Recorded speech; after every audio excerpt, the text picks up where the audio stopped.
Good morning, good afternoon, or good evening, whatever time it is for you. I'm Cyclone. It's time for more Let's Play Train Simulator Classic. I'm in a peachy mood today because we're about to play with the Armstrong Powerhouse version of the Class 365, First Capital Connect. And you can tell immediately, looking at the menu, that if we go to the other train, that the image over here changes under Select Loco, so it is showing the default version of the train now, and of course higher up is doing the same thing. But I have replaced the staff train scenario with the Armstrong Powerhouse version of the train.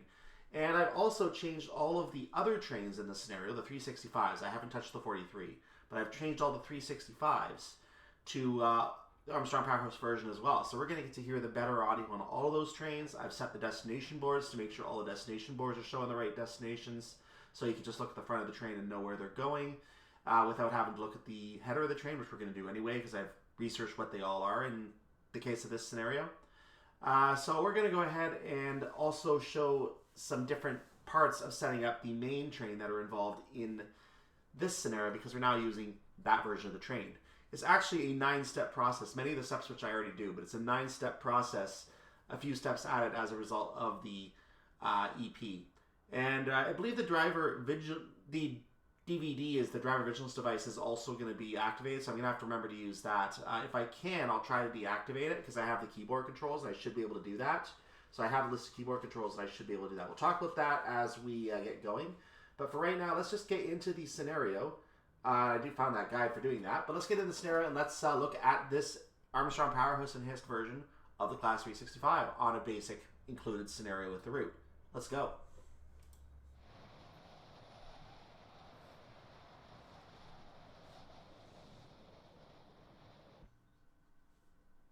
This morning you are scheduled to drive your train from Peterborough to King's Cross, collecting passengers from Huntingdon, St Neots, Sandy, Biggleswade, Arlesey, Hitchin, Stevenage, Knebworth, Welwyn North, Welwyn Garden City, Hatfield, Peterborough, New Barnet, Oakleigh Park, New Southgate, Alexander Palace, Finsbury Park, and King's Cross. Oh, sorry. Where you will pick up your final passengers to complete your shift. Start by opening your doors to collect your first passengers from Peterborough Station. Click close to continue. Okay, so we got a bit of a different setup process because we are looking at the Armstrong Powerhouse version of the train. You may notice, for example, the driver reminder appliance is on over here in the corner, which I'm highlighting right now, the DRA. I can't turn it off while the box is up, but we are going to be turning it off as part of the setup procedure once the train is otherwise set up and ready to go. It really is the last step before we can try to set off. In real life, that's the last thing you take off once the train's ready to go. And once you know you're clear to go, which we are because I see a green signal up there. So let's go ahead and start the setup procedure. And I already flubbed this once, so here's our second try at it right here. So Shift W puts the master key in. Let's put the HUD up as well. We push S to go to neutral position. That's the driver vigilance device and the driver and the AWS self-test. There's the doors open. I should have done that first. So we're now going to go ahead and turn the tail lights off. They should be off now. Headlights should be on. Instrument lights work on this model, so that's the difference. We're going to look at the outside of the train to set the destination. So I'm going to zoom in on that for a second. You're going to see I'm going to push F7, and that's going to bring the train down to King's Lynn, and then we're going to continue to King's Cross via Stevenage. There is also a King's Cross via Cambridge. We're not going that way. So King's Cross, basic King's Cross can be used as well. We're going to go ahead and use King's Cross via Stevenage. The reason I'm using that is because that tells people we're not using the Hitchin line. And by not using the Hitchin line, we're not using the, is it the Hereford Loop I'm thinking of? I have to figure out what route I'm talking about. We're not using this line, which I think would be the one that goes in Cambridge area. So we're going via Stevenage. That matters here. If we were south of this line, we could probably just turn it on and go. But I also want to make sure they know we're not using the Hereford Loop line. So we're going to go ahead now and turn off the driver reminder appliance. And that should do everything. Our setup should be complete. I'm setting my brakes to step 1 so when we're ready we can get going right away. You can notice it tells you platform duties complete, so we're going to go ahead and get going. Now this train does have anti-wheel slip mechanisms. It may trigger wheel slip negative wheel slip scoring. You can hear the different audio immediately from the train coming in. I assume that was a yeah, it looks like it was another of our train, so it looks like it might have been. Oh, the acceleration works a little differently on this model, I'm noticing. So it actually paused at 23 and then it quickly started speeding up to 25. So it does pause to change the engine, it looks like, as you are speeding up. I wanted to stop at 25 and I stopped right at 25.9. So that was absolutely perfect. Absolute perfection. So we're going to look at the front of the train just to make sure it's all set up correctly. Yes, it is. And we're going to get ourselves going. We're now on a 105, so we're going to speed up. Notch 4 is still the highest notch, so no new notches have been added. With this extension, it would not be realistic to have a 5th or a 6th notch on there, so it's not added. I'm sure they could add it if they wanted to. Meanwhile, I'll turn on the cab light. We'll just take a quick look at the inside of the cab. I'm not giving you the tour right now, but you can see what everything looks like inside. Very nice. Looks very nice. And we're going to go ahead and keep our view at the front because I don't want to get distracted looking at something and miss something. Now, the driver vigilance device does tell you whether it's on or not when the scenario starts. I believe you can set it via the scenario editor. There is a setting to do that. But I did load the scenario, and I made sure to clear the boxes quickly to get the animation intro that I wanted. But it did say that the driver vigilance device is isolated, so I don't think we're going to be getting the DVD alerts. We are going to, however, have to deal with the AWS because it just makes sense to keep that on. If you don't have that on and you miss the fact you're going by a yellow signal, you're going to blow through a red and you're going to cause a crash. So I'm going to keep the AWS on at all times for safety reasons and to also make sure I don't blow a scenario. Logical reasoning. Now for the AP158, I am tempted to disable it after my past experiences, but I left it on for the purpose of those scenarios.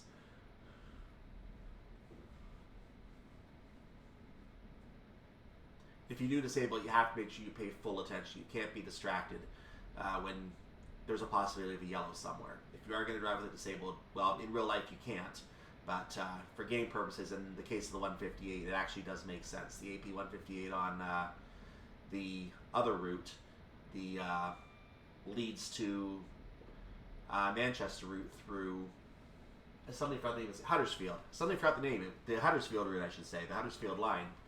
That particular route, the train on that route, the 158, is an Armstrong Powerhouse enhanced version, and I noticed that the alert doesn't work very well. So you saw that if you saw me doing the video for that. So let's look at the stops here. We got 18 stops, including the one we just started at. Is there enough points from that? I don't know yet. Well, we got 900 immediately, so 6 times 18 is the rest of the math. I think we have 1,008 available. I think we are going to have enough points. I need to slow down a little bit because we're coming to a 100. So we're going to let the throttle ease off on its own here. And that will do that job nicely. There we go. That's exactly what I want to see. So it still seems to operate very similarly, which I would expect because the train is based on the existing version of the 365. It's not a new version. However, Notch 1 seems to be declining speed, whereas before I was able to use Notch 1 to gain speed slowly. So I'm not going to use Notch 2 for that perspective. I'm going to do that to hold in the 100 mile per hour section here. By the way, I never said our arrival time. Our arrival time is going to be 4:24. We are about 12 3/4 miles away. At our current speed, I believe this should not be a problem. We're going to be staying at high speeds for pretty much most of this journey to Huntingdon. So we should be good for this first part of the journey, and I'm going to, of course, do a save game at stations along the way to make sure that we don't have any, I don't have to redo the entire 80-minute scenario from start to finish.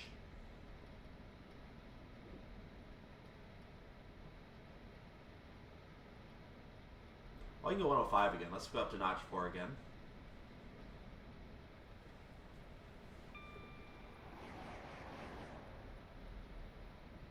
I'm going to ease it off to Notch 3 as I get to 103. But I'm going to be going to, actually I'm going to do Notch 2. That was pretty quick. So I'm easing off to Notch 2 now. Because I do expect to hit a 125 in just a moment.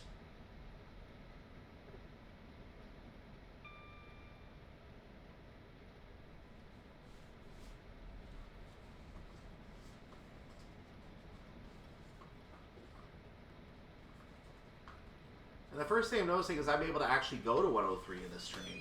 I can actually go above 105. I should have done the other scenario with this version of the train, the in a hurry, because I think that would have actually had a much friendlier outcome on the scoring to use this version of the train instead of the included one. The other version of this train, you couldn't go above 102. Remember, I was struggling to get above 102? I couldn't even do it. So this particular train does go above 102. I'm at 106 right now. So needless to say, this train would have done that scenario a lot better. And I'm now regretting not having run this train in that scenario. There you go. I'm actually regretting not running the AP train, ladies and gentlemen. Next time I have a problem with speed on a train, on a default train, I'll see if the AP one makes a difference. But the 365, I now know it does. I'm just going to use it next time.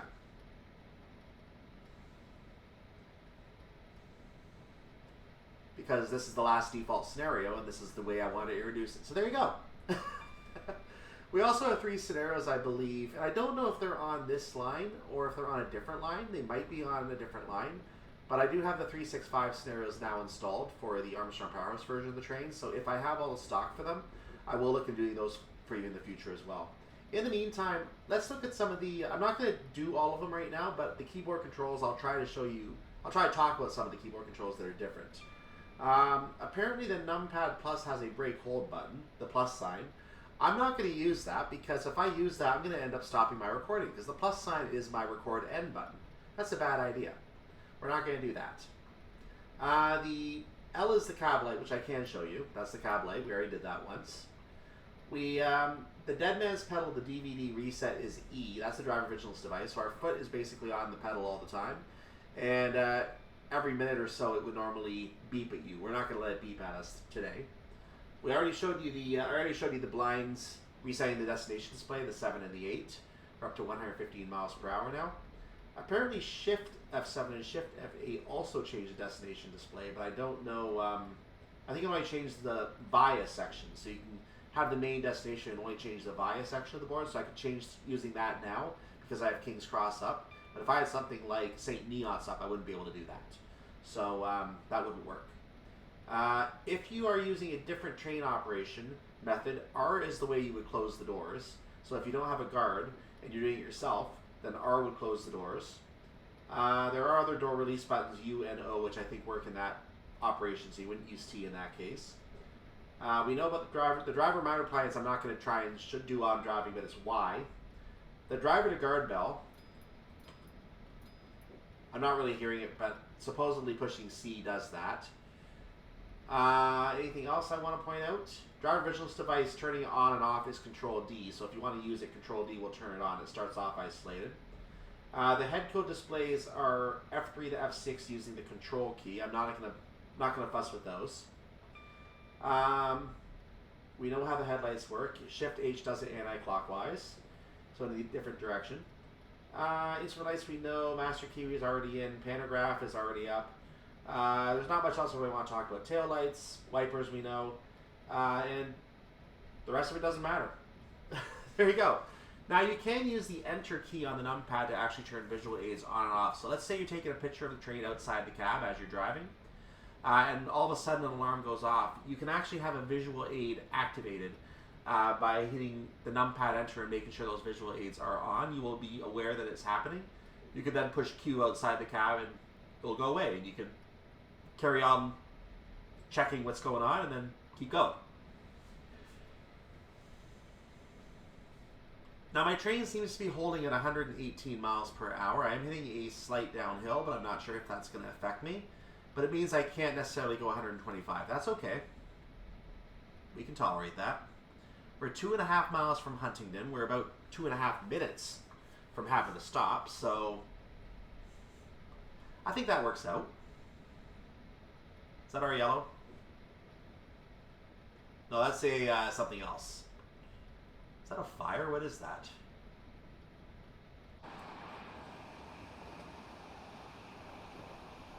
I have no idea what that is.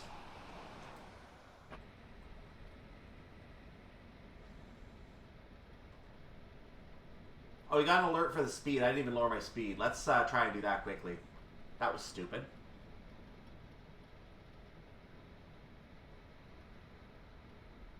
My speed's not going to be down in time. Or is it? Am I still going to make it down in time? I got alerted to that. Didn't even realize what I was being alerted to. That alert I do know. That's the yellow signal and the diversion. This is to get onto the slow line. I've slowed to a step 2 brake. I'm actually going to do a step 1 brake for a moment to see what that does. I'm going to make it down in time. Holy cow. I thought I was blowing it. I thought I was way late on that. Hence why I did a full brake application. But we're going to be down in time. My goodness. There we are. We're down to 40 now. That's exactly where we need to be. That was perfect. The couple seconds of extra room. That was perfect. Okay, I'm not going to try to increase speed right now because we are doing okay for our timing. There's no reason to push it. So we're going to go ahead and just come to a stop here. You hear another train over there taking off. The sounds are, I will admit, the sounds are excellent, by the way.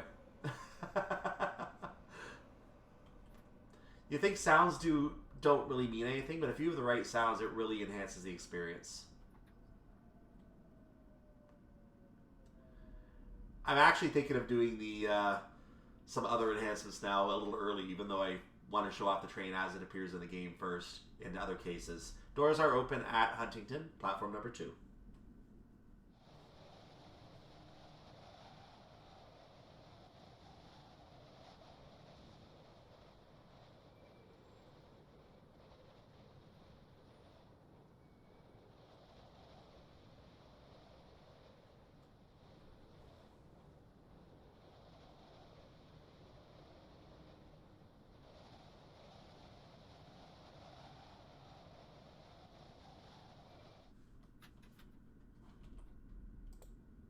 Notice we are getting the alert that platform duties are complete as well. I don't really need that, but the other alert was nice. I'm going to leave it on.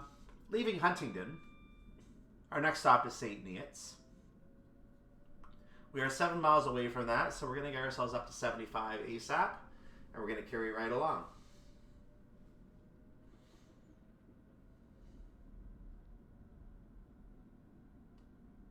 We still have the slow acceleration in this unit. That's exactly what you get on the regular one, but I think it actually goes up a little bit faster on this one. And that might be because we have a higher top speed to start with.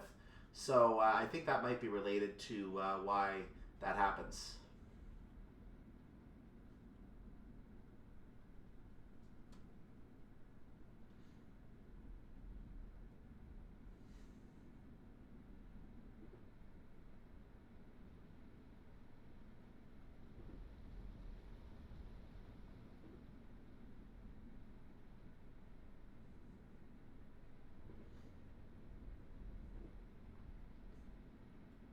So since we are now dealing with slow lines, I know we're going to have at least a couple more visits to the fast line, but since we're not dealing with slow lines, we do have to watch our speed.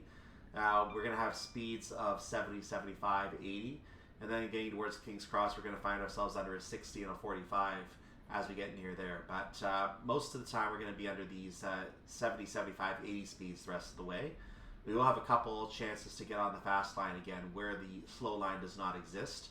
And in those cases, we're going to be able to go at much higher speeds. But we're going to have to make sure we slow down in a much more professional way than I did the first time so that we don't blow speed limits on the junctions. We're probably going to have a 70 going on to the fast line again up ahead here. I don't remember if that's before or after St Neots. I want to say it's before.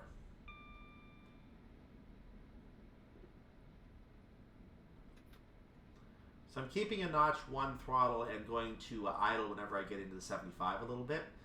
Even though I know this is a pretty flat route, it's just a habit for me to not go all the way to the 0.9, even though it is legal, because I know that I could suddenly hit a downhill spurt somewhere and have to suddenly slam those brakes and potentially be caught speeding. So it's a habit for me not to go above the 0.5 mark and try to give myself that little bit of a buffer. Unless I'm on a major uphill and I'm working against an uphill, in that case I will use that 0.9. That is just my policy for how I handle these things. But if I'm on a straight ground or not going or if I'm going downhill, I try to, especially going downhill, I try to stay under the speed limit at all times on a downhill. And you notice I actually broke my own policy there for a moment, but if I'm going on downhill, I try to stay under at all times. I would not even hit 75 in this case if I could help it. But on straight ground, I use that 75.5 in this case as a midpoint. And everyone has their own policy for how they drive these things, and that's just mine.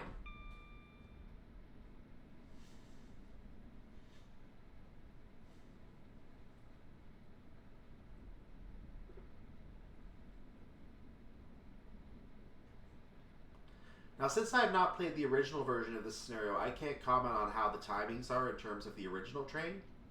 But because I was able to go at a much faster speed, I was able to make that first timing at Huntingdon easy, very, very easy. And that having the extra speed that you're able to go and not have it count against you actually improves the enjoyment of the scenario, because you're able to do things the way you're supposed to in the train. I was able to go 118, where in the other model I would have been stuck at 102. So that makes a huge, huge difference. Might as well use the horn. Sounds nice, actually. I like that. So it makes a huge difference. That extra 16 miles makes a huge difference on your movement speed. And it lets you get to your destination quicker, and it means that your passengers are happier. So when you unlock the full power of the train, that really improves the enjoyment of the experience.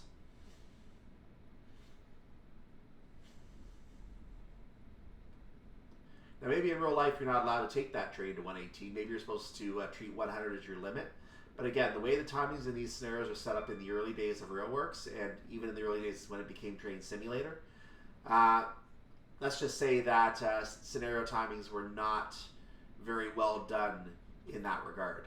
Because some of them considered you going the speed limit when it was not possible to go the speed limit. So this is a simulation. We're going to take it however we have to meet the objectives.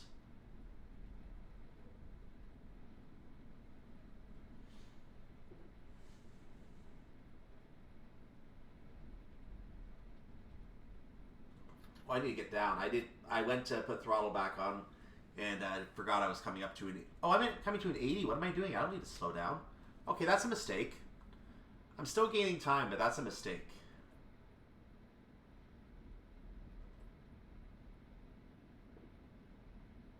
I thought that was a 70 coming up. So yeah, now we're in an 80. We just have to wait for the train to pass. It has. Oh, we're at St Neots anyway. What am I doing? Come to a stop. Come to a stop, please.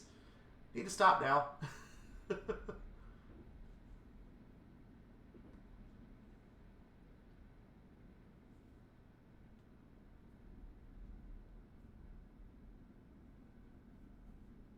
I'll be okay for the stop. It's just a little bit messy.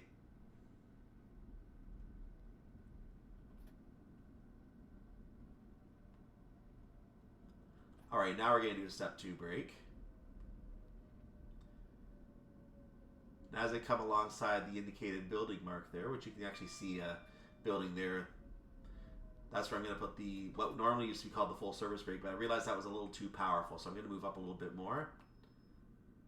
And that will do nicely. So far, no objections to how this scenario works. We've arrived at St Neots, platform number 4.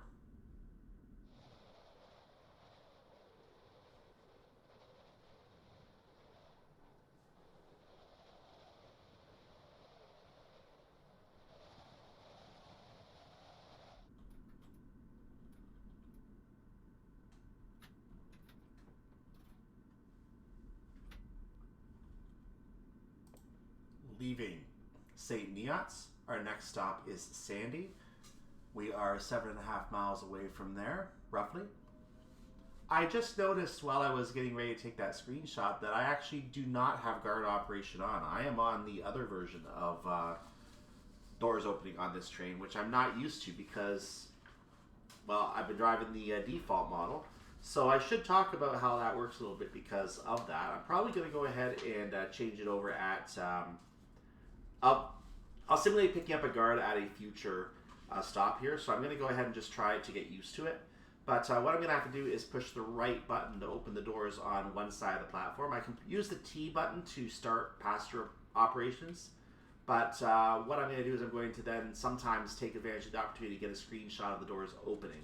So it's a way to get that kind of screenshot in here. I'm going to try and give you some shots like that. So I'm going to have to remember, and you'll want to too if you don't have a guard, you're going to want to use the door release buttons on the left using the U key, U as in uncle, and O as in octopus for the buttons on the right. And then before you leave, you have to push R. If you do not push R, you will be caught with the doors open and your scenario will abort unless you've turned off that setting. But this is a career scenario, so it actually would abort no matter what. 75-mile-per-hour speed limit sign is coming up.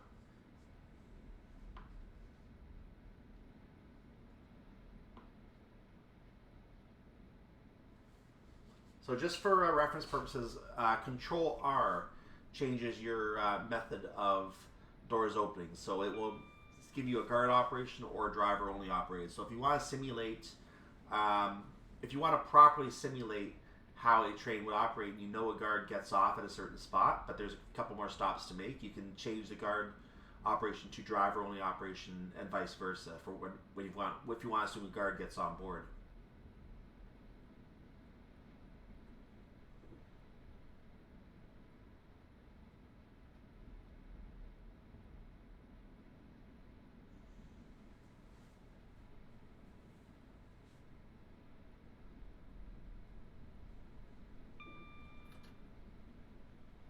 Time to reduce my throttle. I'm already breaking my own policy again, which is not good.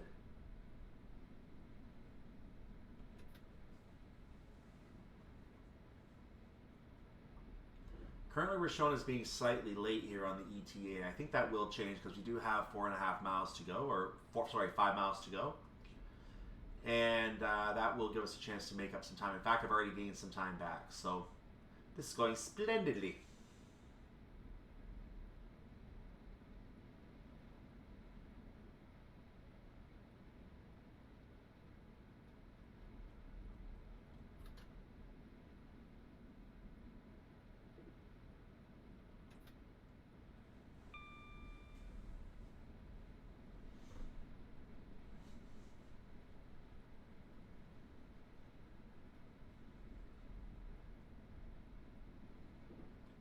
So let's just quickly review our next few stops. We have Sandy coming up, arriving at 4:40.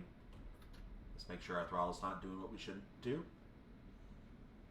And after Sandy, we're going to proceed to Biggleswade at 4:44, and then Arlesey at 4:49, Hitchin at 4:55, and then we'll continue to Stevenage at 5 o'clock exactly.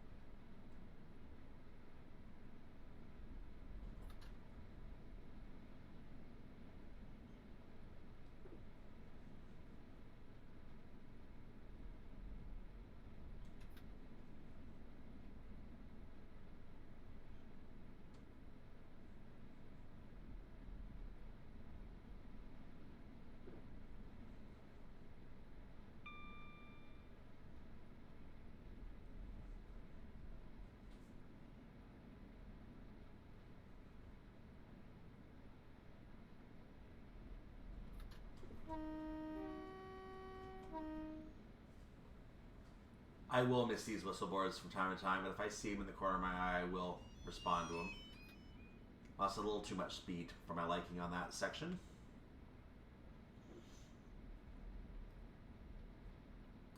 Two miles away from Sandy, we're about to reach the Everton up slow, which is about 1.5 miles from Sandy. We're going to cross into that portion of the line.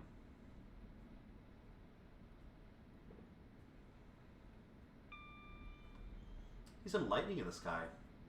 Now, I'm not using the Armstrong Powerhouse weather effects. I've always had a policy to show the route as it was designed for the original scenarios.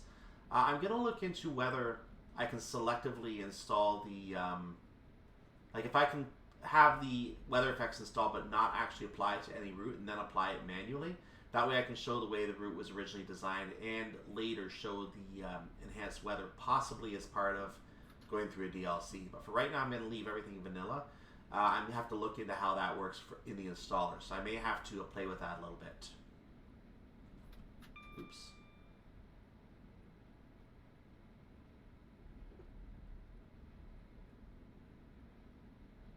I'm sure the thunder effects would be a lot better in the Armstrong Powerhouse version of the weather.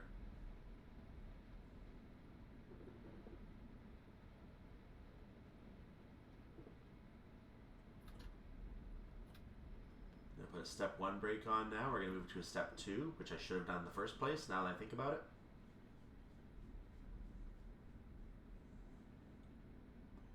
But now I'm coming off a little too fast, so I'm going to go back to a step 1.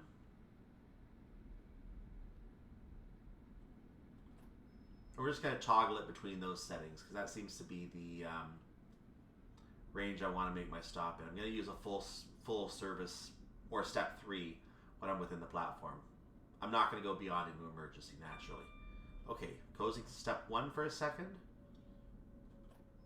This is actually a small platform, so I'm actually going to change my mind and go straight to step 3. Bit of a mind change there. Back to a step 2 because we're reaching the end of the platform and we have room. And now step 1 for the easy stop for the passengers. And arrival at Sandy, platform number 1.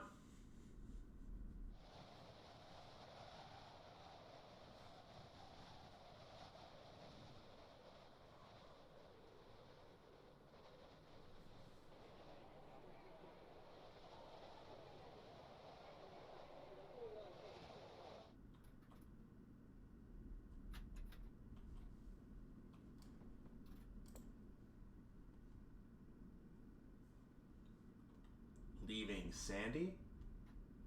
Our next stop is Biggleswade.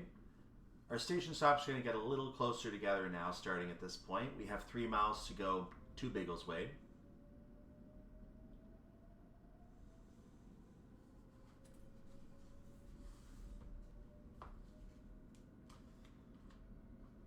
Also, as of Sandy Station, we have 44.1 miles to go until London King's Cross.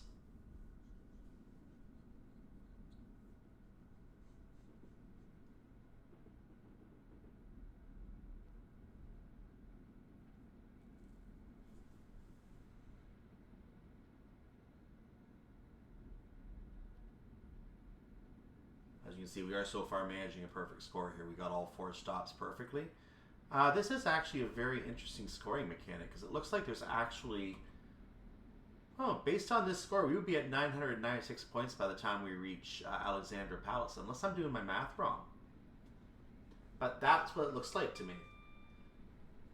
Keep in mind, I have not modified that. That's the original setting in the scenario. I may be doing the... maybe it's 896. No, I'm doing the math wrong. It's 896. Sorry. 896. Okay, I'm right. I was right on the first one. The 5 a.m. foggy morning math. There you go. Except it's not foggy, so the brain is foggy.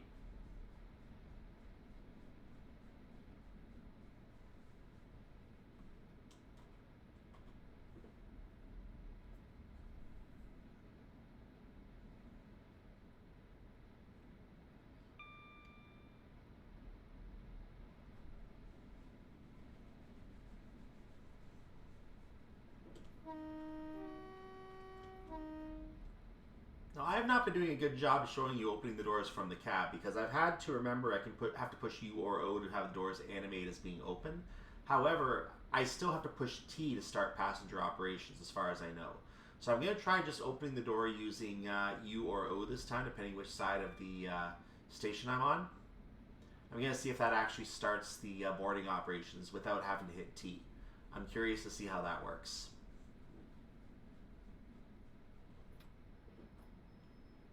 So I waited a little bit longer to start the braking this time to see how that works. We do need to make our stop in 35 seconds. The ETA is not looking friendly for us, but I think we're going to be okay.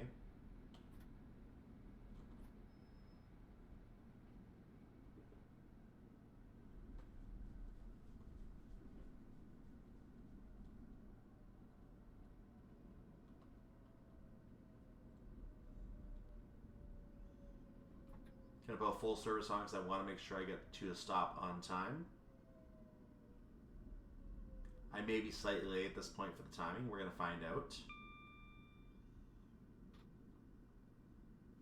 So I'm going to hit O. That does not start boarding. You still have to hit T. So there you go. So you have to hit T to start passenger boarding at all times, but U and O are how you open the doors. If you don't open the doors, they're still going to find their way out somehow. Anyway, arrival at Biggleswade.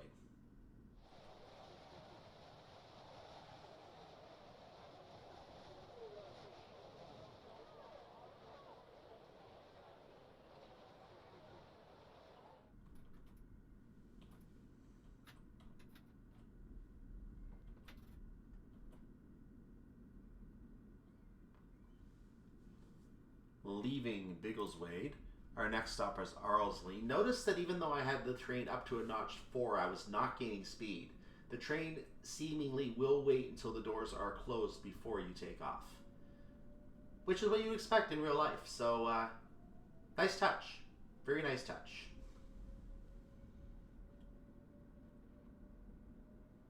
During the wait, I've been informed by a dispatcher that we are going to get a guard at Hitchin, so we're going to change to driver only, or to guard operation at Hitchin.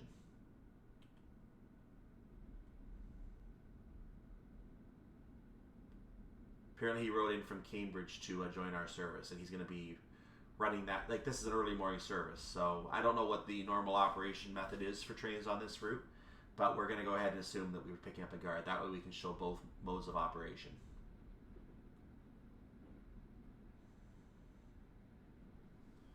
I know with early morning services, sometimes they can be driver only in some places. I just don't know the specifics.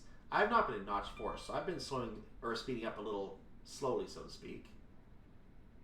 I didn't see a whistle board. There it is. So we're about 3 1/4 miles from Arlesey right now. We have an 80-mile-per-hour speed limit ahead.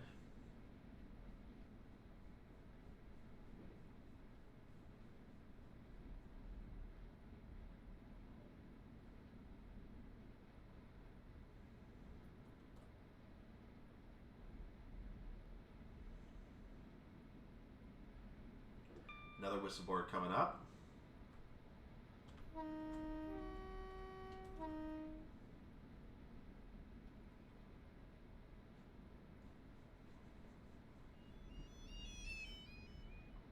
Now maybe I understand now why the guard's buzzer didn't seem to make a noise. I actually didn't have a guard. That might be related to it. We'll see what happens when I actually have a guard. I'm curious now.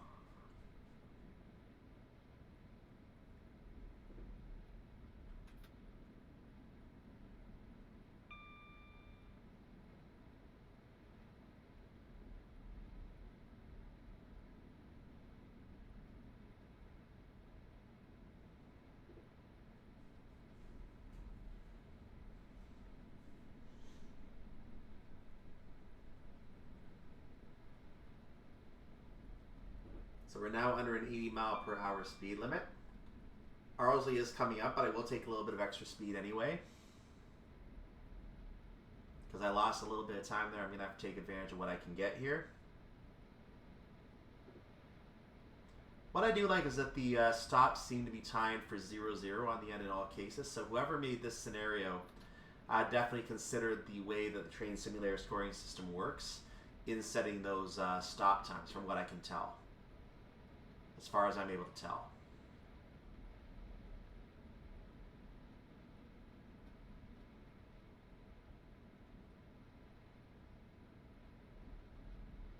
All right, break time. And actually I'm coming off a little quickly there. So these brakes do seem to be better than the ones that come with the actual train, because I'm still hitting the brakes at 0.5 of a mile out, but I seem to be coming off a lot quicker. So I don't need to wait that long, I guess. Or I can go a little further. Not much, but a little.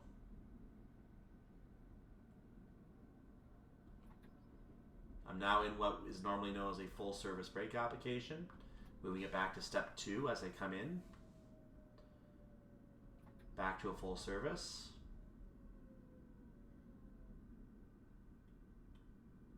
This is a good placement.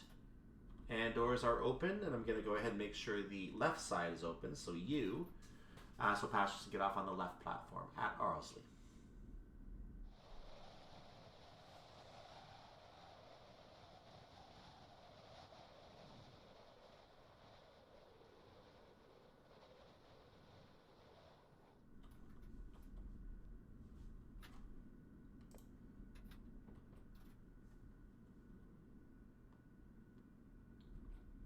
Leaving Arlesey, our next stop will be Hitchin. And at that point, we're going to pick up our guard, and he's going to manage the doors for us the rest of the way. I think a street light just went off behind me there. Street lights just started going off. There you go.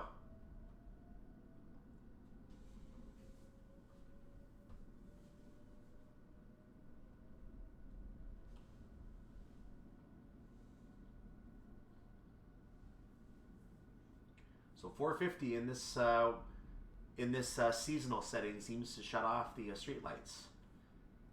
Very, very early morning in the UK.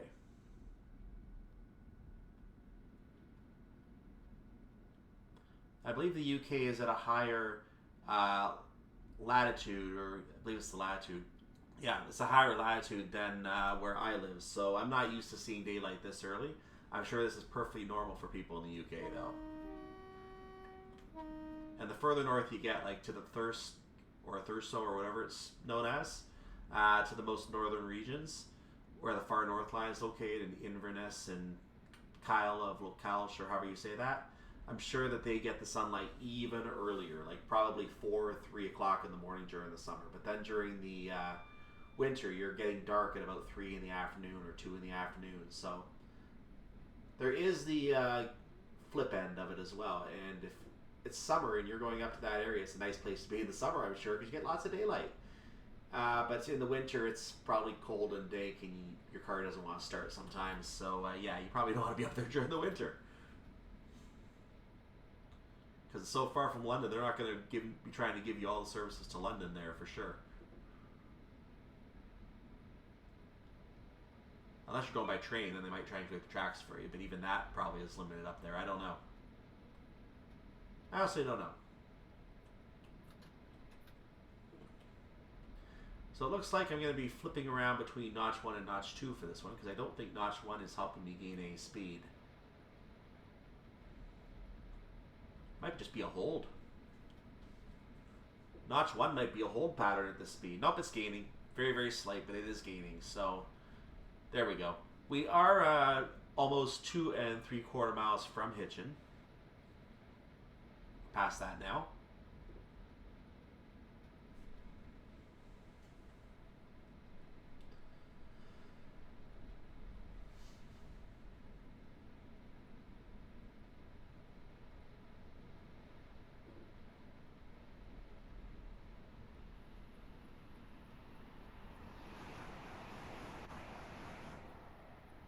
Very nice.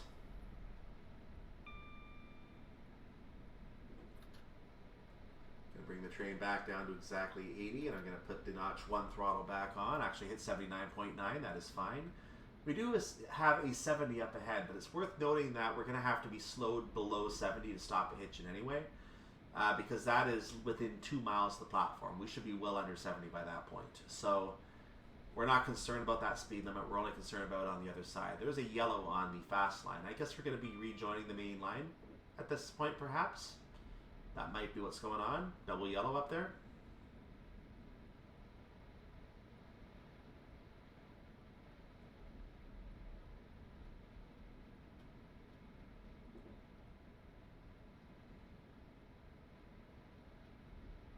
I believe the signal is the landmark for where you want to start slowing down.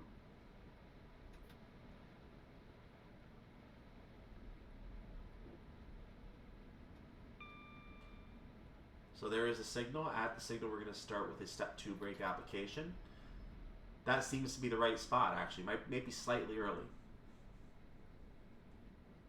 But it does seem to be roughly the right spot. We are under 70 as we're supposed to be, but this is again our stop, so that's part of it. Here's a line from Cambridge.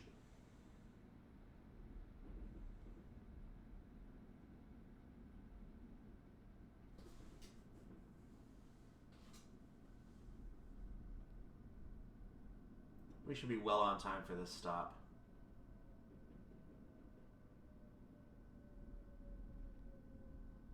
Take it off to step 1 for a moment. And I'm going to go back to step 2. I may go to full service. Actually, we're doing well enough on time. I'm just going to go ahead and coast in at step 1.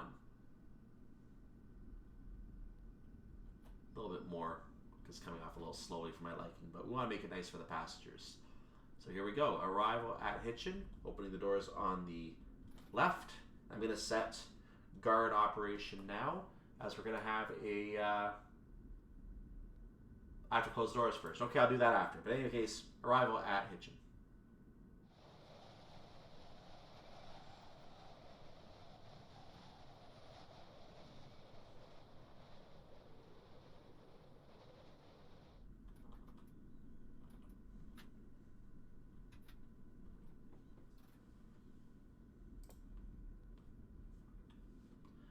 Leaving Hitchin, our next stop is Stevenage. We now have a guard on board, so I will change to guard operated door mode, and that should happen automatically now. We should now, again, even if we did not open the doors ourselves as we're supposed to, passenger boarding process is still complete. Passengers still find their way in and out somehow, but needless to say, we're going to now have that automatically taken care of for us. So that way, it's just so many more stops in this portion of the route, and it makes it one less thing we have to manage. So that's why guards can be very, very useful for trains in busy, busy areas. If you're in a more remote area, you may be able to do a driver-only operation without a guard, because there won't be as many people to get on and off the train, so it's easier for you to manage.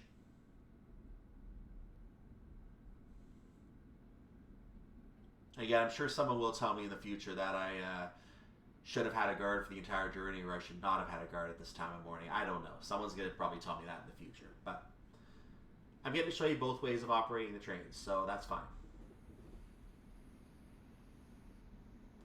We're now on the fast line. I'm not sure why, because we have a slow line over there. So I don't know why we're on the fast line, but we are.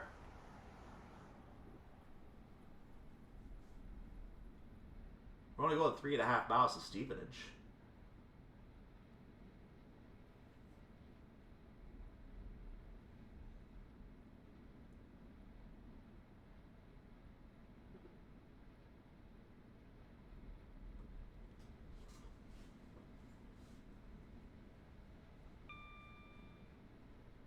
We're going to go at speed.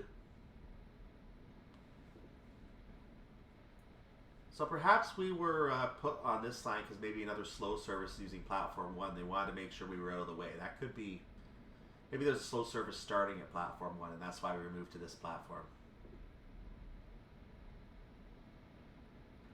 So we're gonna, I'm just out of curiosity, I'm gonna keep an eye on the track to our left as we enter the station, because now I want to know if there's a train in there.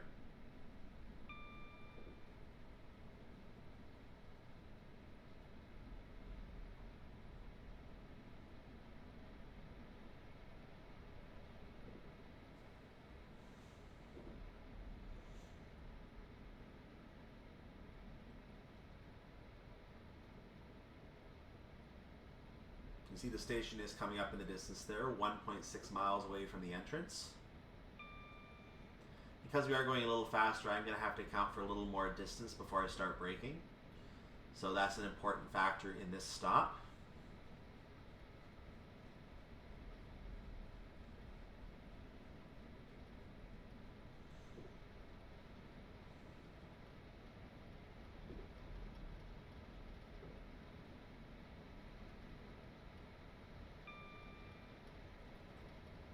I'm going to go ahead and coast now. I've reached 100. That's good enough. I'm going to go to a step 2 brake immediately. I didn't account for enough, so I'm going to do a full service brake here.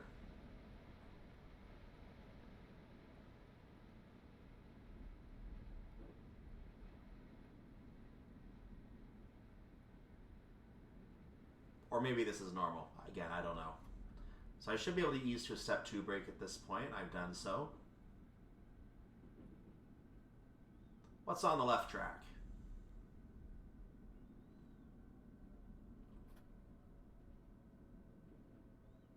do a step 1 break for a moment.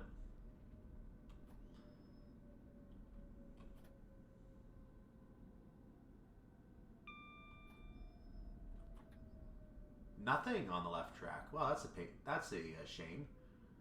Ah, the Faster Faversham advertising. We'll get a view of that. Doors are open here at Stevenage platform number 1. First time with a guard.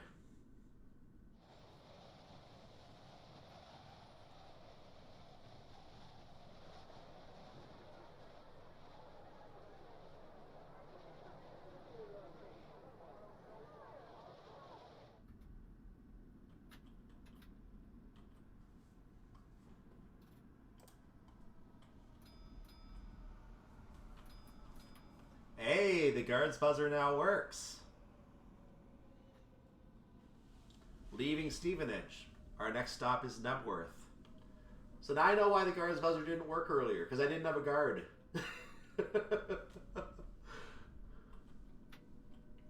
You saw that service to Peterborough coming in as we left the station. We're continuing to leave on the fast line, so until further notice we are allowed to go 125 miles per hour. We're less than 2.5 miles from Knebworth. We are stopping at platform 2, and if we review our upcoming...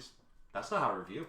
If we review our upcoming stops, you can see we're going to be stopping at platform 1 at Welwyn North, which there's only 2 platforms at Welwyn North. That has to be the case. And then we're going to stay on the fast line, it looks like, going to platform 2. Then we're going to find our way to the slow line for Hatfield. And it seems we're going to be staying on platform 1 the rest of the way at that point. So, except for King's Cross platform 9, obviously. So after Hatfield, we're going to be moving to the slow line permanently, and we're not going to be allowed back on the fast line.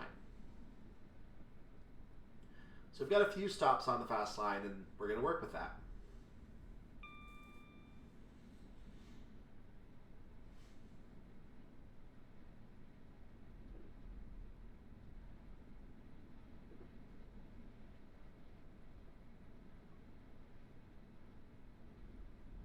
Not sure how much it actually speeds up the service, but I guess that every minute or 2 counts in an early morning service. Get your passengers to their workplace as quickly as they can. Let them start their day.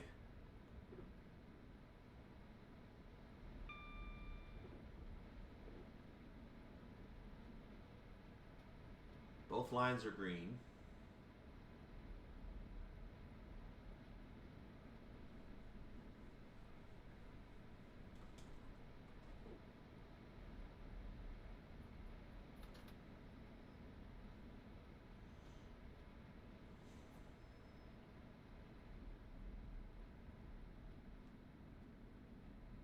So I've started applying the brake here, as you can see. I think I did it a little early though, so I'm going to move it back to a step 1. Actually, no, I'm about the right spot. Let's keep going. I will be moving back to a step 1 because I am coming in a little slowly though. So I might have been just slightly early.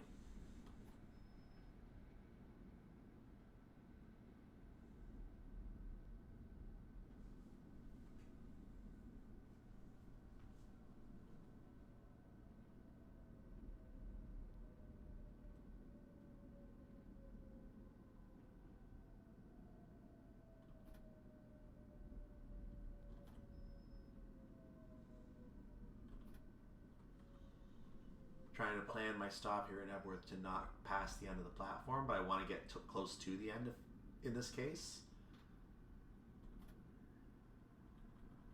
You know, I'm going to open the windows during this stop. Arrival at Knebworth.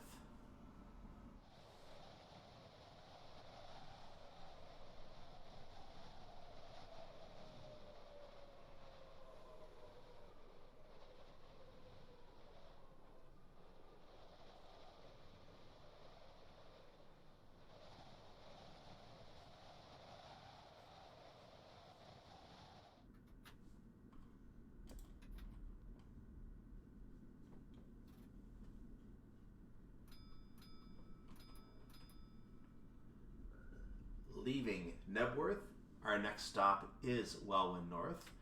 I actually didn't have time to open the windows, so I kept the view. Let's go ahead and try to do it right now if I can.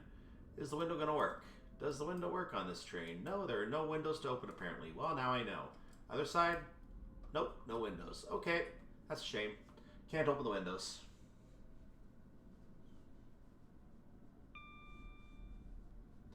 The reason I could tell I couldn't open it was because the hand didn't show up. If the hand showed up, I could have pulled up and down, but as necessary. But the hand didn't show up, so they don't operate.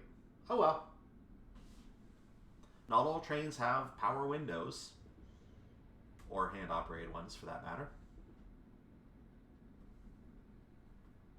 So we're going to be entering a 115 mile per hour section up ahead. Doesn't matter, we're not going to reach that before Welwyn North anyway. So we're just going to keep going about our business.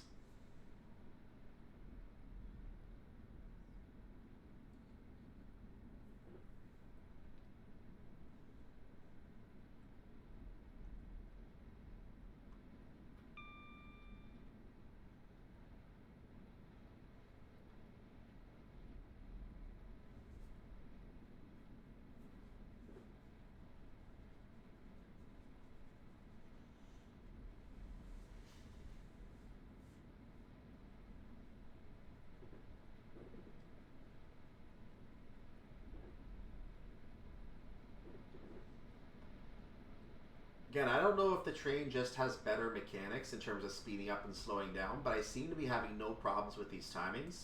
I have noticed in past scenarios some of the timings have been tight. So I am curious whether there are differences in the Armstrong Powerhouse train that actually make it easier to meet those timings. That would be very interesting. This is, I believe, our first tunnel on the route. The Welwyn North Tunnel, I believe, is something like that. Let me confirm it again. The Welwyn North Tunnel, which is 0.6 miles, and the Welwyn South Tunnel at 0.25 miles. And these are indeed the first tunnels we see on the route. I need to start slowing down. Let's do that. So this is the Welwyn South Tunnel. I'm going to stop reading about tunnels now for a little while. I need a full service brake for a moment. I'm coming in too slowly, or too quickly rather.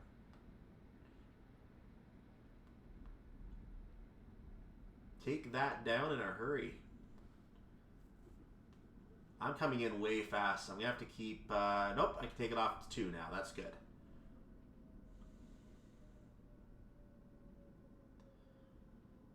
Totally planned.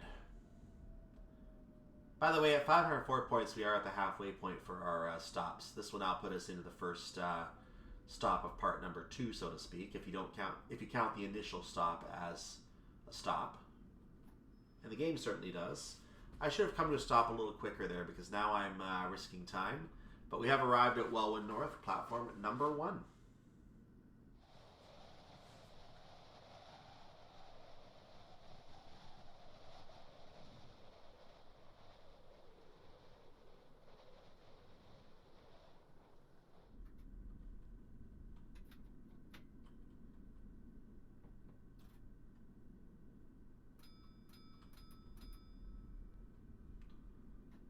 Leaving Welwyn North. Our next stop is Welwyn Garden City.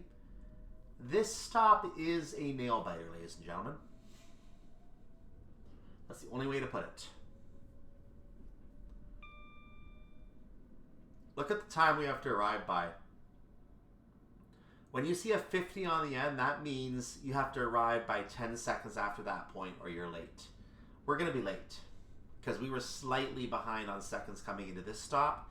Plus, we have to slow down for a 30 as we approach at Welwyn Garden City. So we're going to be late on this. There's no way around it.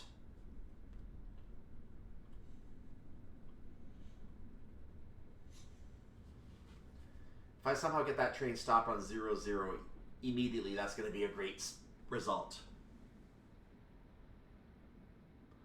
But I'm going to be trying to stop the train early at the platform, so don't expect me to be fully in the platform when I make the stop. I won't be.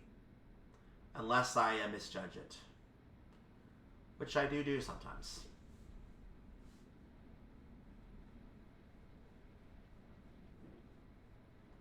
So we're pushing the speed beyond 70 for a moment, even though we're coming into a 30. I'm trying to plan my brake here. This will do. Full service brake.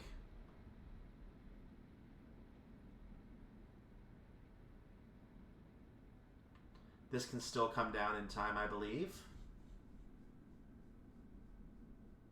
We're almost there, actually. I can go to step 2 now. Gonna move to step 1 for a moment. Okay, we're gonna hold right there. Perfect. Perfect.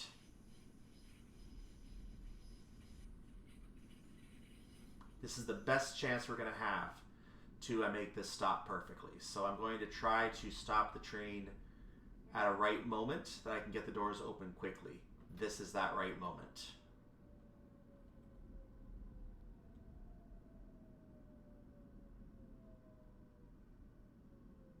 The entire train will not be in. Too bad. 3 seconds late at Welwyn Garden City.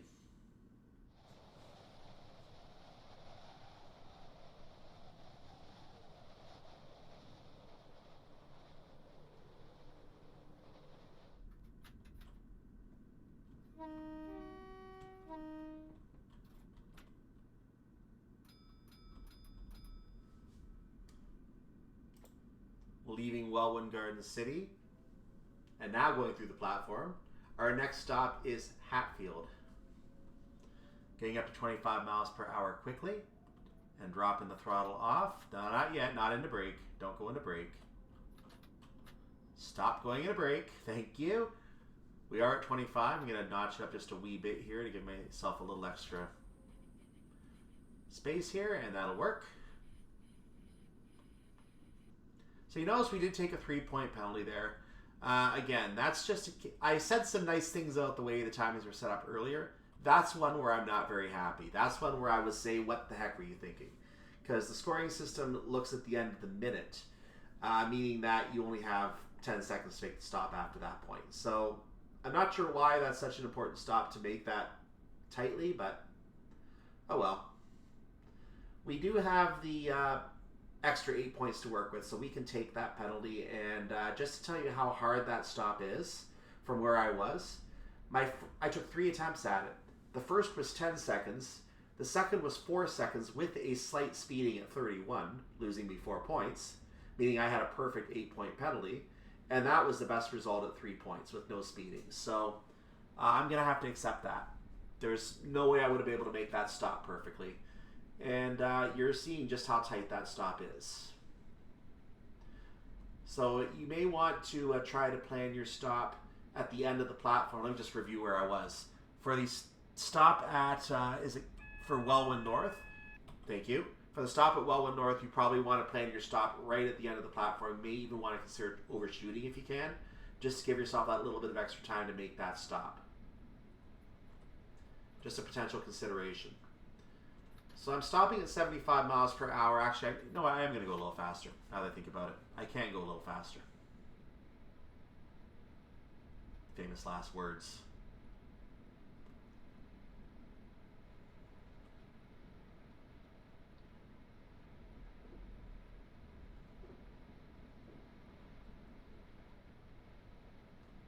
Now we're going to hit the brakes.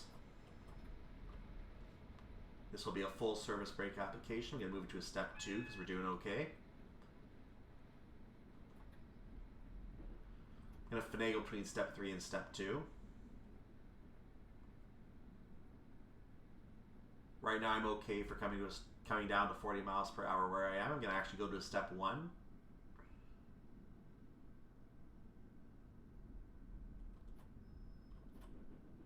Had to give it a slight boost back to step 2, but I made it down. I did drop to 38 miles per hour, however. But again, we're making a stop, so it's not a big deal. As long as we're on time, who cares?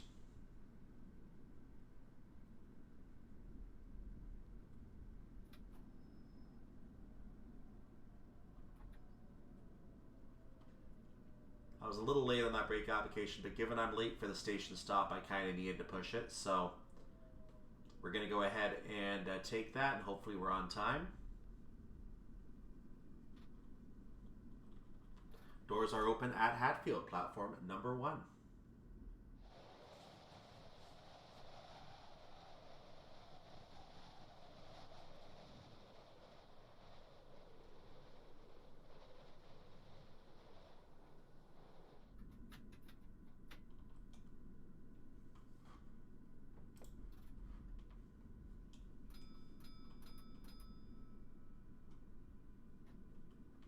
Leaving Hatfield, Our next stop is Potter's Bar. This will be the first case where we actually get to skip a station on our journey. We're not going to be stopping at, I think it's Brookman's Park that we're skipping. Yeah, Brookman's Park we are going to be skipping today. So we're not going to see Brookman's Park. Well, we're going to see it, but we're not going to stop at it. So Potter's Bar is our next stop. So we're about 5 miles away as we started the journey to Potter's Bar. And if we can get up to speed quickly, we might be able to gain some time on that ETA, because our ETA is showing to be slightly behind in seconds, which is okay, but I'd rather be right there. Oh, we're also skipping Welwyn Green. Let's point that out as well. Welwyn Green is coming up. I didn't even mention that. So Welwyn Green is actually the next station after Hatfield, then Brookman's Park, then Potter's Bar.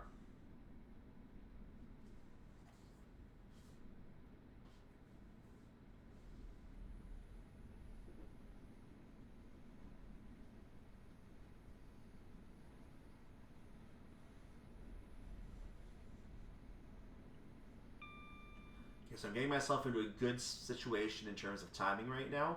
So let's keep that up.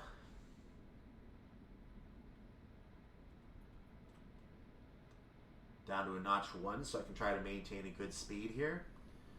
And we're going to give a little toot to the people at Welwyn Green, let them know we're coming through.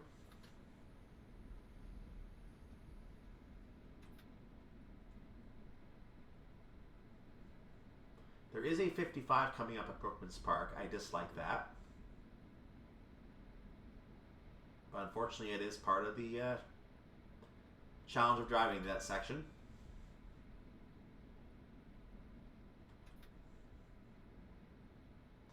All right, let's toot. You see a service over there. I didn't get it up in time to read it, but if you can pause on YouTube, you can see that.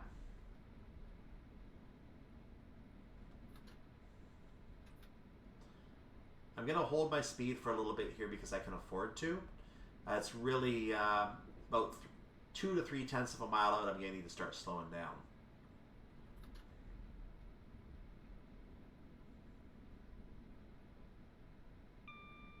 I'm just letting it coast right now so I don't have to fiddle with, lose extra time trying to get to the brakes. Here's a good time to slow down. Doing a full service brake for a moment there. Going to a step 1 now because I'm doing okay. But I will need a step 2. There, we're down in time. Perfect.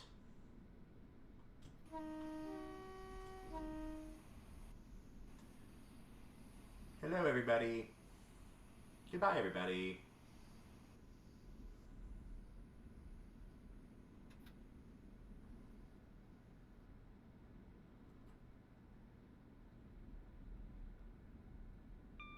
$75 is now once again an option. So that was Brookman's Park. Our stop, Potter's Bar, is coming up. I will take some more speed for now, because speed is good. I dare you to tell me I'm wrong. You're wrong. Quiet.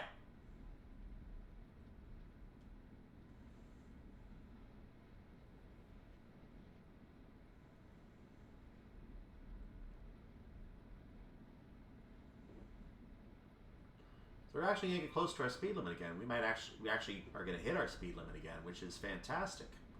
I don't know if that was possible in the original version of the train. Would have gotten close either way. Oops, step 2 brake. Thank you very much.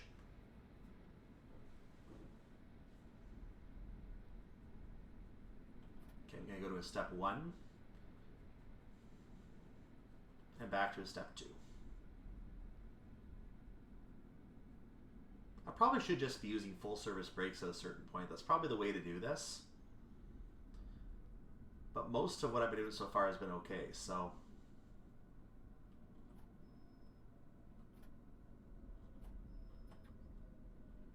So I'm now in a step 3 brake application, easing it back to a step 2 as I come to a stop.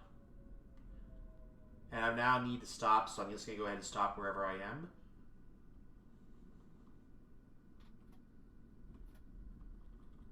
And and arrival at Potter's Bar, platform number 1.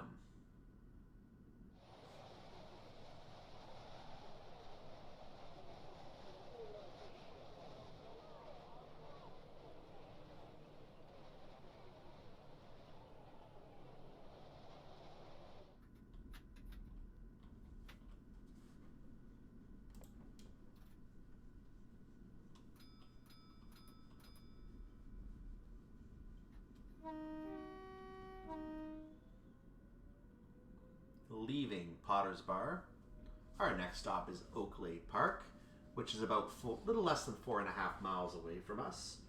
We are going to be skipping New Southgate and Alexandra Palace in order to make this stop at...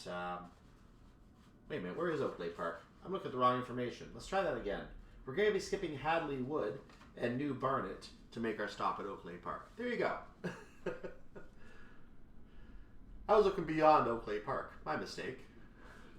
We have a 65 mile per hour speed limit coming up here.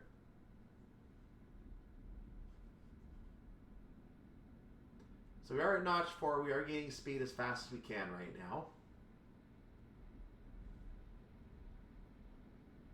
We're going to start seeing some tunnels again in this stretch. You can see it right ahead there. So this is the Potter's Bar Tunnel, the longest tunnel on this part of the East Coast Main Line, and therefore the longest tunnel in this route that we're driving. 0.69 miles it is.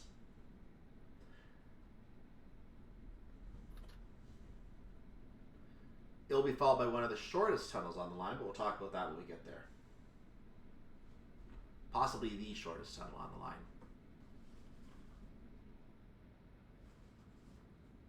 I don't think I'm lying when I say that. Yeah, the longest tunnel on the line is followed by the shortest tunnel on the line, so we're going to see that in a second.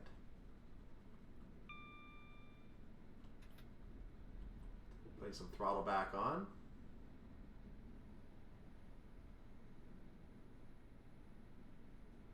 And now up to 75 again. So we're going to be seeing the Hadley Wood North Tunnel as we approach Hadley Wood itself.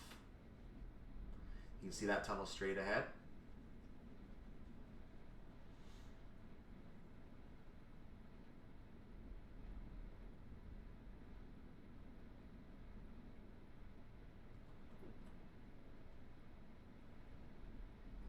And here's Hadley Wood.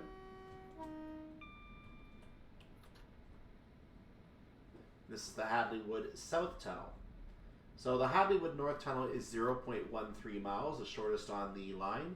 The Hadley Wood South Tunnel is 0.22 miles. Only slightly longer to not beat the smallest tunnel on the line. You go.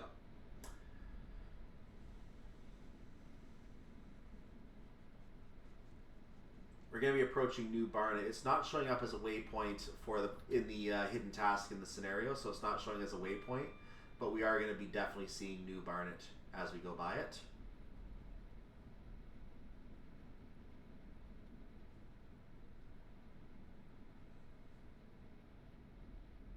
We're going to see it about between 8 and 9 tenths away, so we're about 4/10 of a mile away from it right now. I'm losing too much speed. Let's fix that.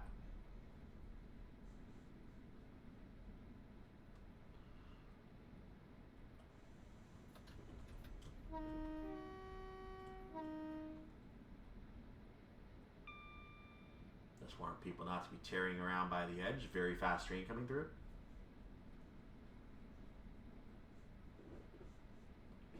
So we're going to start slowing down for Oakleigh Park at this time.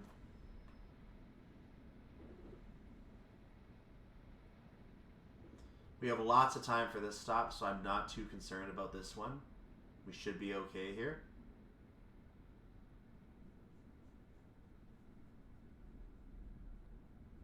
Even so, you don't goof around with it. Our departure time is the same minute, so we're not going to goof around. So we're getting a yellow. I think that, or not a yellow, a warning. Oh, maybe it is a yellow. Is that a speed warning? Interesting. Yeah, it's a speed warning of some sort. I'm not sure why we're getting warned for a 70. But we're being warned for a 70 apparently. Let's go ahead and coast in just a little bit here because I do have a little bit of time to work with. And I'm going to use a little bit of time where I can. So, full stop, please. Come on. Perfect. And arrival at Oakleigh Park, platform number 1.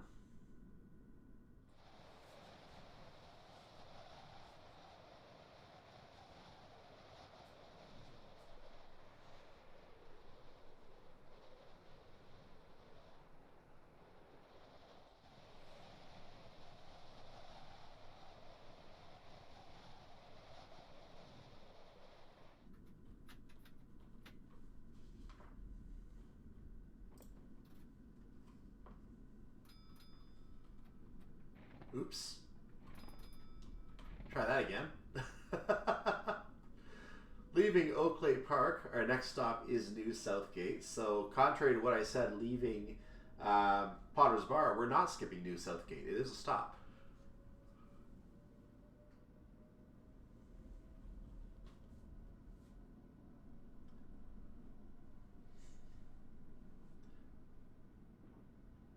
So we started out about a little less than 2 miles away from that. We are closing in on that now. We're also closing in on the Barnet Tunnel, which is 0.35 miles.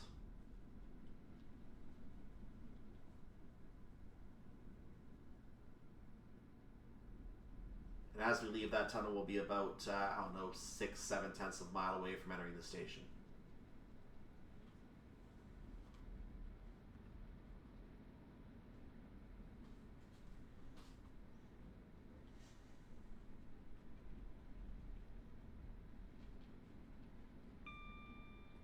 This is a 70 that we're now entering.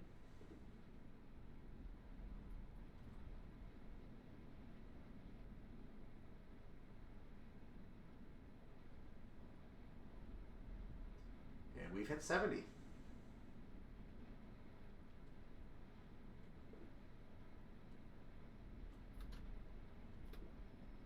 Actually, I'm a little early on that brake application, so we're just going to go ahead and coast for right now.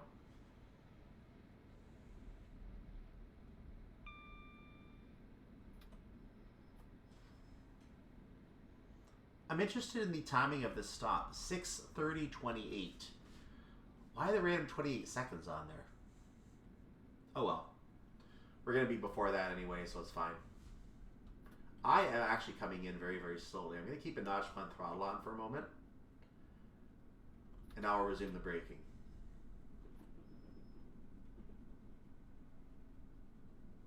So I'm going to move to step 1 brake for a moment, then we'll do a full service brake as we come in. Here it is. Now we're going to ease it back to step 2.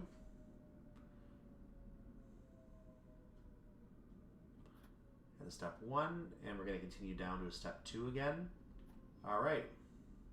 Full. Step 2. We should be able to stop on that. Perfect. Arrival at New Southgate, platform number 1.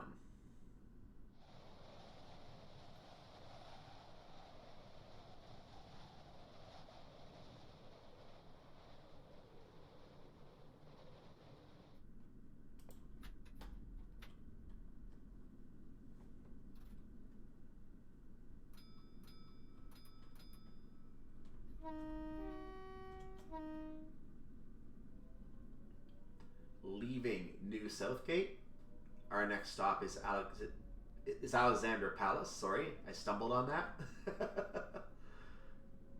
I think the reason I stumbled on that is because I didn't actually do a save on a previous run through there, so I didn't expect I was going to be going there again.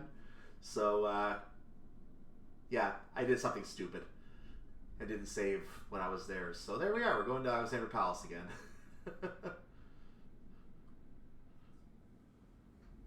So we're at a 70 mile per hour section right now. We're not going to be able to get to the exact 5:33 and 0 seconds arrival time. We are going to be slightly above that because I can see right now, looking at it, we got a minute to go to get there. We're not even at our speed limit of 60 that's coming up. So we're going to be slightly behind because we also have to account for stop time. So I'm pushing into the 70 just a little bit, even though I'm not going to be able to stay there. I'm getting step 1, break it down to 60 again, and there we go. That's going to do. Got a little bit of extra time on it.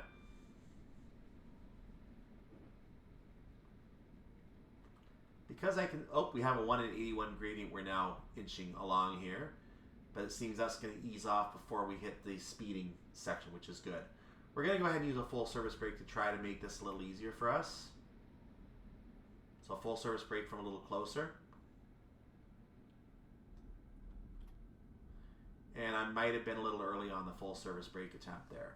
I haven't figured out the exact time for that type of brake yet, trying to save time. But we're on a step 2 brake now, which is still fine.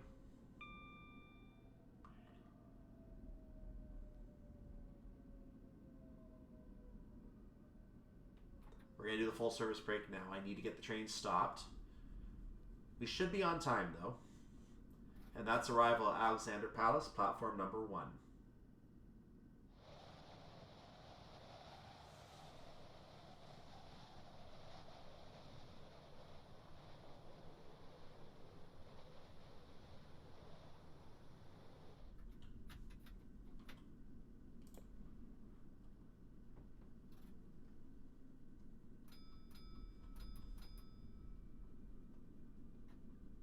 Leaving Alexander Palace. Our next stop is Finsbury Park. We're going to skip some more stations as we go to Finsbury Park.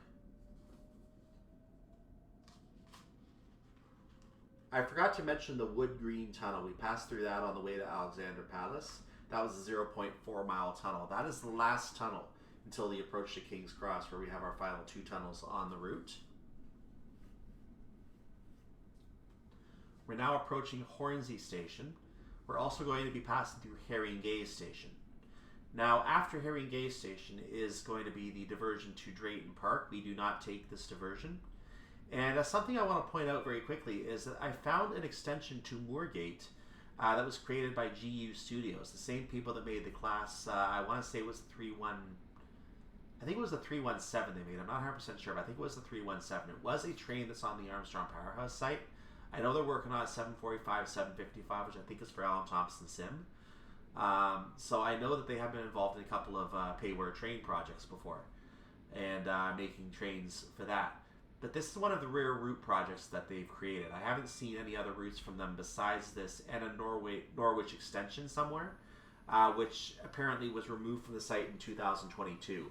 I don't know if there are archive versions available or if there's some way to get it as an archive version. I am going to have to experiment with that and see if it is possible, but it may be possible. I may have already gotten the same route on the Steam Workshop at one point, because I know there's an Ipswich to Norwich route on there as well that is no longer available. So I am going to be trying to get some of these abandoned extensions, but I think the reason they abandoned their Norwich extension was because they're probably going to make it payware as well. They're probably trying to make it a payware quality with new models.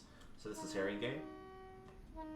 So they're probably going to be trying to make it a payware route, I'm guessing, and selling it as a much more souped up version than what they had previously. That's my best guess on that, but don't quote me on that. I am not on the inside on that discussion. In any case, the Drayton Path Park should be... Actually, I think it branches off after Finsbury, now that I think about it. It goes off after Finsbury Park. So I called it a little early. My apologies. Now we're going to do a step... Ooh, I almost went to emergency. We're going to do a step 3 break here. Because I'm concerned about the timing on this stop. So that's why I came in a little more and went to a full service break a little quicker. Just to give myself a little more time to get to King's Cross. It's going to be slower getting to King's Cross. And this is a long platform. I didn't need a break as early as I did. I'm now realizing. But I did, and I'm going to suffer the consequences of that. Which there aren't really any, but...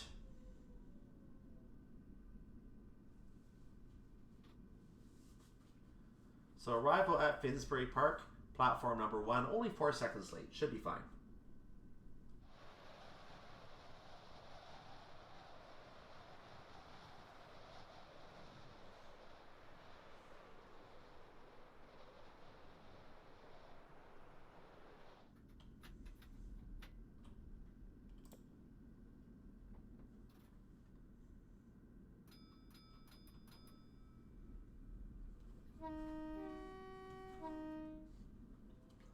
Leaving Finsbury Park. Our final stop is King's Cross. 51 points are available for me to obtain, so I'm going to try to make sure I don't take more than a 5-point penalty. There could be a slight speeding penalty there, but like I said, I don't want to do that. I think speeding penalties are actually enhanced point penalties on this route. So there's a 40 speed limit coming up there. I thought that was a 45 on a previous run, so that's a 40 on this run. Interesting. We're going to bring the speed back down a little bit now as we approach that sign. Now there's also some downhill in this section, so you have to be a little careful in here. We are now less than 2 miles from King's Cross. We're going to be crossing Hornsey Road below us here. We're going to be crossing a viaduct. I don't know if it's called the Arches Viaduct or what it's called, but the information I have mentions arches. So it's probably just some arches underneath. We can go 65 again. We were on a junction, so we can go 65 again. Good to know. Didn't even catch it.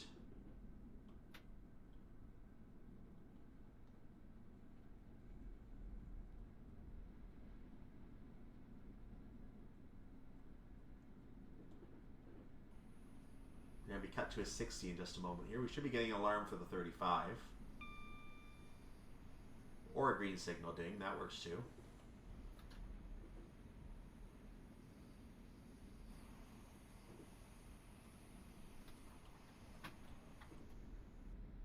Whoa, I went into emergency for a second. I didn't mean to, but I did. Thankfully, the train didn't lock in emergency, and I didn't suffer the consequences of doing that. But I'm getting myself down to 35 now, holding at 40 for a moment.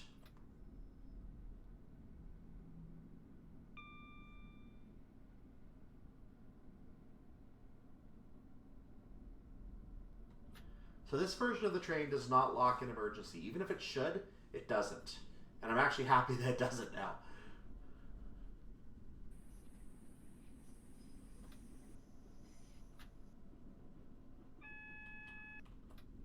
There's a warning for the yellow signal up ahead. We can go 45 again. Actually, no, we can't. We have a 15 coming up. Forget that. We just went through the Copenhagen Tunnel, by the way. We're actually coming in very early according to the timing, so let's just make sure we get down to 15 safely and we should be alright. Step 2 brake for just a moment. And another moment.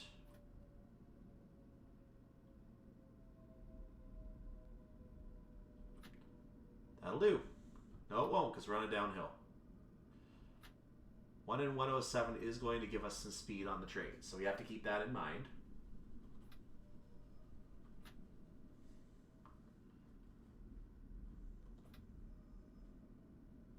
Looks like we have a shunt signal. I see the white at the end of the tunnel. This is now the Gasworks Tunnel. As you can see on the HUD, this one is labeled on the HUD as a waypoint.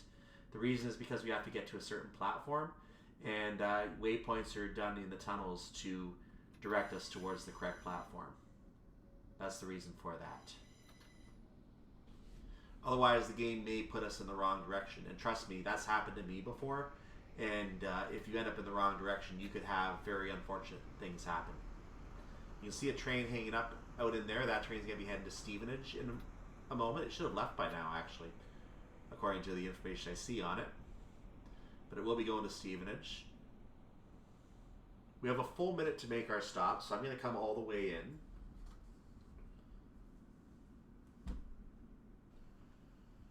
Upon arrival, I'm going to turn my headlights off, turn the tail lights on. Instrument lights are going to go off.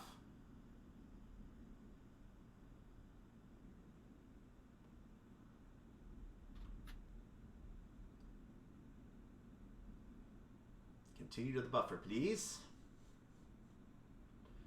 I think I can go ahead and put the buffer fully inside the window and I should be okay, but I don't want to come in too fast or I will be seen as passing that double red at the end of the platform, or at the end of the buffer.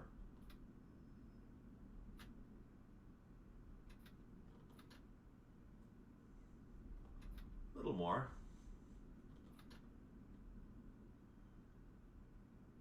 Trying to give you a perfect stop here. That's the intention.